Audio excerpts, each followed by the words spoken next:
Good morning mga Chiclabs at Besh kong expired. Ito yung nag-viral na video nung kasama ni Tony Poller at Nila. So watch natin bago tayo magbigay ng reaction video. Let's watch this. Hello!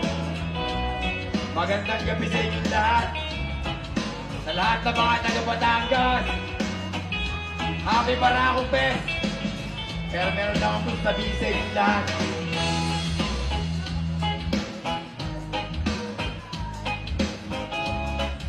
Yung nanalo ng 1 million kanina, sana makapag-isip ka.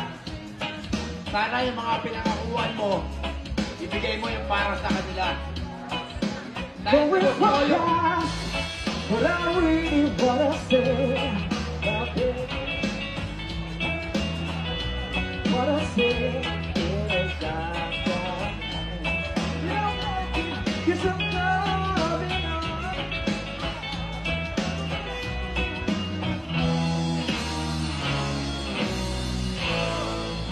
Dahil si Boss Solo, yung best friend niya, disqualified niya para sa inyo. Hindi niya binigay yung 1 million dahil disqualified nyo. At yung nanalo, sana yung mga pinangakuha nyo. It's time for my reaction. Magre-react ako dahil may social responsibility ako at ito ang yung pambansang Sausawero with a heart. So ayan, pansinin nyo, diba? Grabe, pati yung mga moves ni Tony, nung jowa, pati pagkanta, walang kakurikwenta. Kayang-kaya kong sabayan yan, char. Ayun, di ba? Kaya ko tayo magparito ka ng mga ganyan, mga pesyo kong expired. High blood din na naman yung mga, ni Tony Poller na walang kakurikwenta. Diyos ko, yun ba ang mga ina-idolize ngayon ng mga taga-Philippines? OMG, gravity.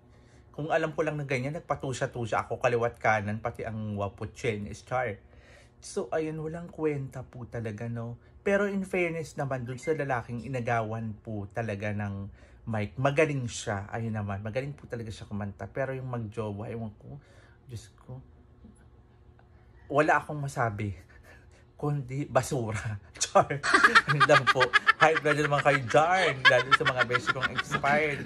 Yung mga bashers, ayan, yung mga nag-idolize kay Tony Poller, pasok.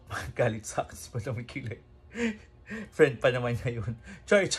Sinasabi ko lang po yung mga sinabi ng tao at nakikita ko. I'm sorry, real talker ang beshi, no? At ayun talaga, hindi ko gusto yung talent niya. Magpapakatotoo lang ako.